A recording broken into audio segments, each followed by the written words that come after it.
Namaskar, this is Amit Kumar, and once again I welcome you to my YouTube channel, The Bright Study and Information Hub. जैसा कि आप पढ़ पा रहे हैं बिहार सिविल कोर्ट रिक्रूटमेंट, इसके पहले भी मैंने इसके बारे में डिटेल इन्फॉर्मेशन दिया था कि ये वैकेंसी आने वाला है। जैसे ही इसका नोटिफिकेशन आया था वैसे ही मैंने आपको इन्फॉर्म कर दिया था आप सभी लोगों को कि बिहार सिविल कोर्ट का रिक्रूटमेंट आने वाला है।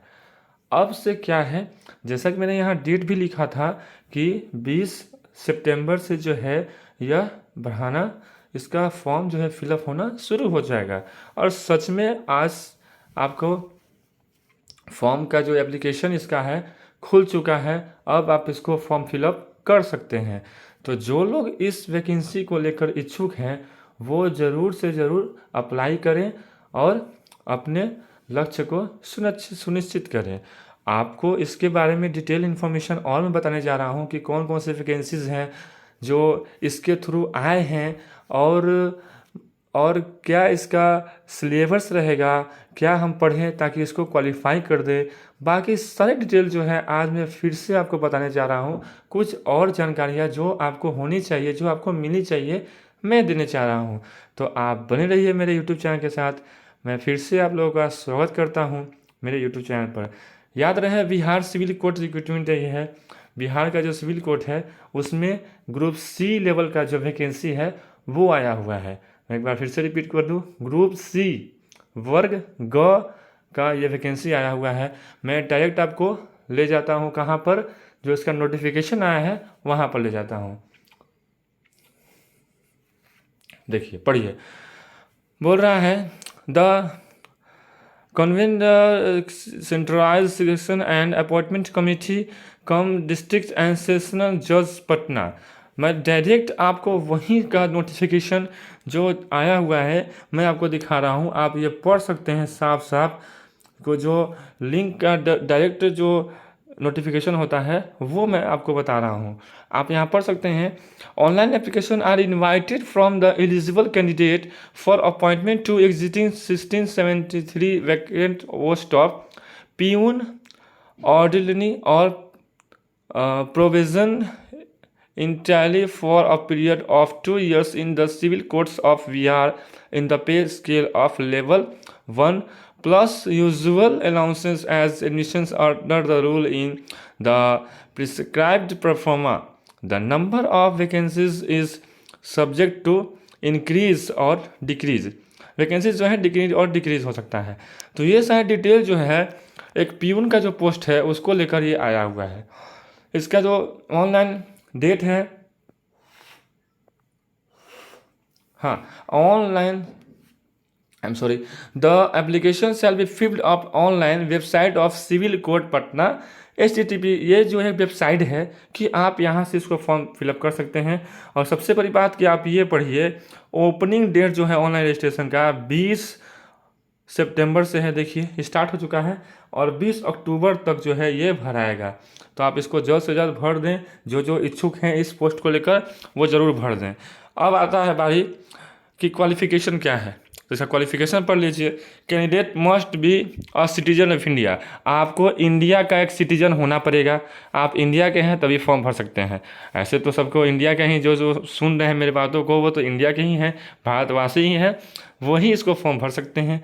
The candidate must possess the minimum qualification of matriculation 10th pass. आप कम से कम आपका क्वालिफिकेशन जो है 10वीं क्लास जो है आप पास होने चाहिए। अगर आप कोई डिवीज़न से बस आप केवल पास हैं तो आप इस फॉर्म को अप्लाई कर सकते हैं। Candidate must be medically fit. ये भी देख लीजिए, कैंडिडेट जो है मेडिकली फिट होना चाहिए। किसी प्रकार का उनको जो है डिजीज़ नहीं होना चाहिए। अनफिट किसी प्रकार से हैं तो ये आगे जब आपको प्रॉब्लम हो जाएगा। तो मेडिकली भी फिट होना चाहिए। Candidate must be good moral character. आपका कैरेक्टर भी जो है क्या है, अच्छा होना चाहिए। ये सभी चीज़ आपके पास है तो आप क्वालिफिकेशन में अव्वल हैं, आप इसको भर सकते हैं।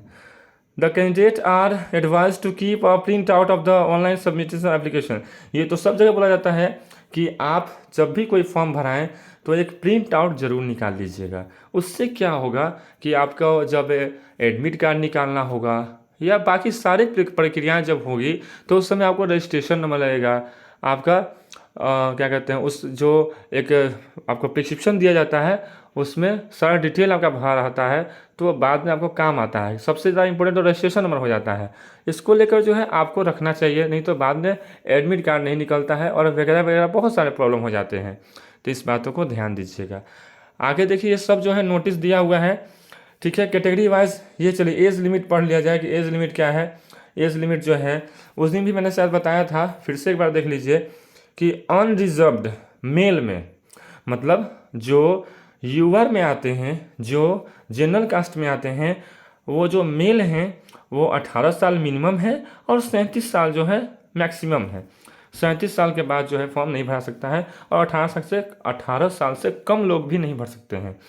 अनरिजर्व्ड फीमेल मतलब जनरल कास्ट में जो है फीमेल है वो 18 साल से स्टार्टिंग है उनका और 40 साल तक के महिलाएं जो हैं इसको फिलअप कर सकती हैं। बैकवर्ड क्लास, इसके लिए जो है बैकवर्ड क्लास के मेल जो हैं मतलब ओबीसी जैसे हो गए, ये जो है 18 से 40 तक भर सकते हैं। फिर जो है SC ST ये सब का जो है 18 से 40 है, और एक तो नीचे दिया हुआ है शेड्यूल कास्ट जो है मतलब SC ST जो हो जाता है वो 18 से 42 तक हो सकता है, मेल एंड फीमेल दोनों। तो ये चीज़ें जो हैं जो आपको जानना जरूरी था कि कौन कौन जो है ये फॉर्म अप्लाई कर सकता है। आगे देखिएगा ये सब इस नोटिफिकेशन का सारा जो ब्यौरा है वो लिखा हुआ है, आप इसको स्क्रीनशॉट ले लीजिएगा या अच्छे से इसको पढ़ लीजिएगा। ये सारा डिटेल लिखा हुआ है नोटिफिकेशन में। हाँ, अब आइए यहाँ पर देखिए एग्जामिनेशन फ़ी लिखा हुआ है कि कैंडिडेट आर रिक्वायर्ड टू पे एग्जामिनेशन फ़ी only through online mode. Online mode से ही भर सकते हैं। देखिए जनरल वाले जो हैं, EBC जो वाले जो हैं, EWS वाले जो हैं, BC वाले जो हैं, जो फॉर्म अप्लाई करेंगे उनको 600 रुपया लगेगा। कितना?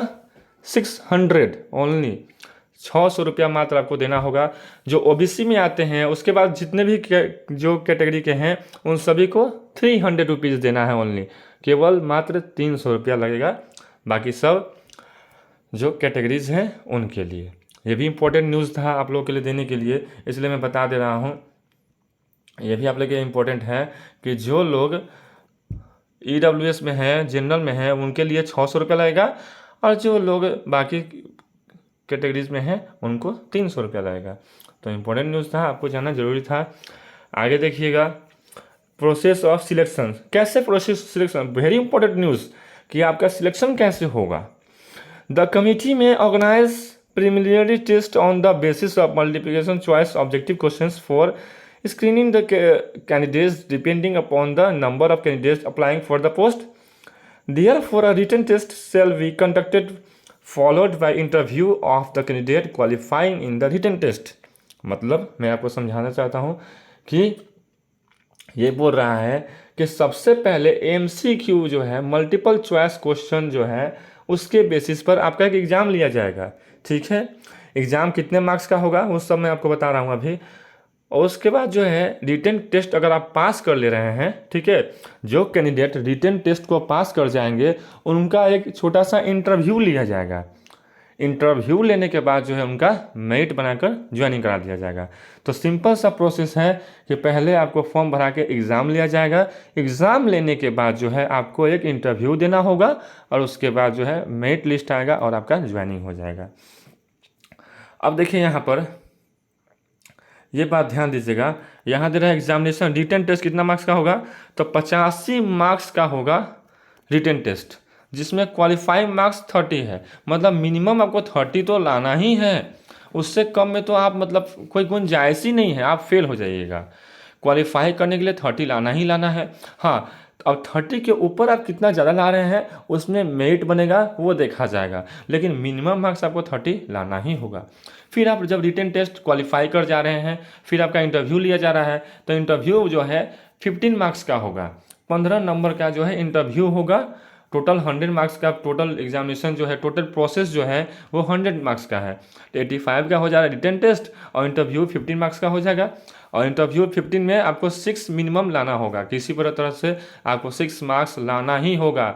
अगर आप रिटन में बहुत अच्छा मार्क्स लाए हैं, मान के चलिए आप 85 मार्क्स आपने रिटन में ला दिया, 85 तो किसी को नहीं आता है, बहुत ही कम चांस है, अगर आपका आ जाता तो अहो भाग्य आपके।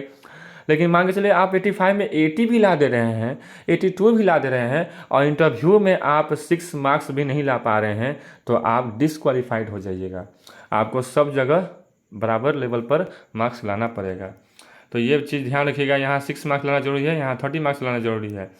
इसके अलावा आप देखिएगा,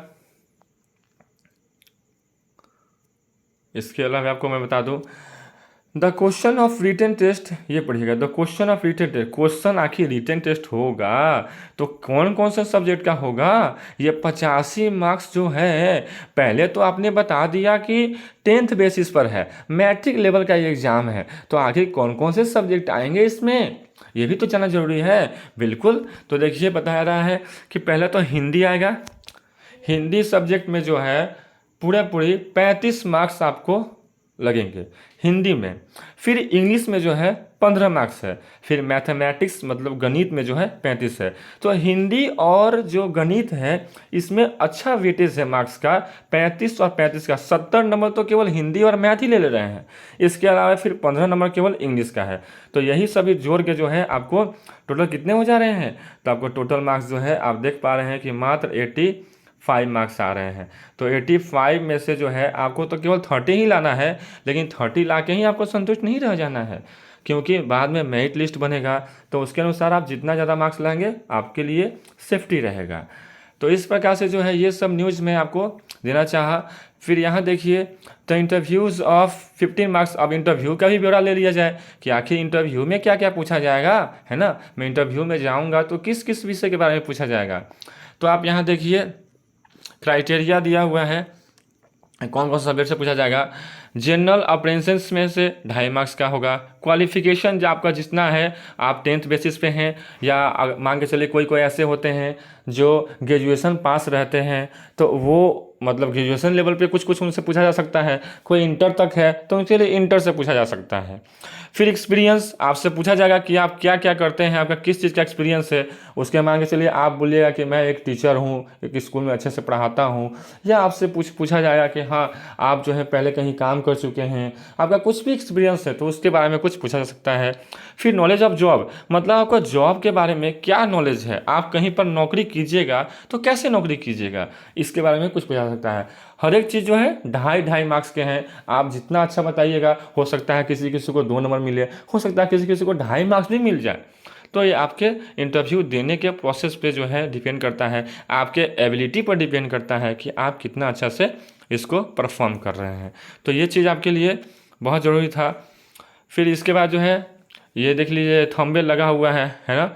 आपके डायरेक्ट जो है, ऐसा नहीं कि मैं ये पेज अपने से बनाया हूँ, ये डायरेक्ट नोटिफिकेशन जो है सिविल कोड का वही मैंने आपको दिखाया। तो उम्मीद करता हूँ कि आपको ये बहुत अच्छा न्यूज़ लगा होगा। जो इसके लिए एप्लीकेबल हैं और जो इसके लिए इंटरेस्टेड हैं, आई प्रिस्क्राइब्स यू कि ज़रूर आप इसको अप्लाई करें। एक अच्छा मौका है, कोर्ट में, हाई कोर्ट में जॉब करना एक छोटा मोटा बात नहीं है। आप क्वालिफाई कर ले रहे हैं तो अच्छी बात है। आपको अगर इंटरेस्ट है तो ज़रूर इसको भरिएगा। इसके साथ ही मैं आपसे विदा लेना चाहता हूँ। मेरे चैनल में बने रहने के लिए हमेशा की तरह बहुत बहुत धन्यवाद। जय हिंद, जय भारत।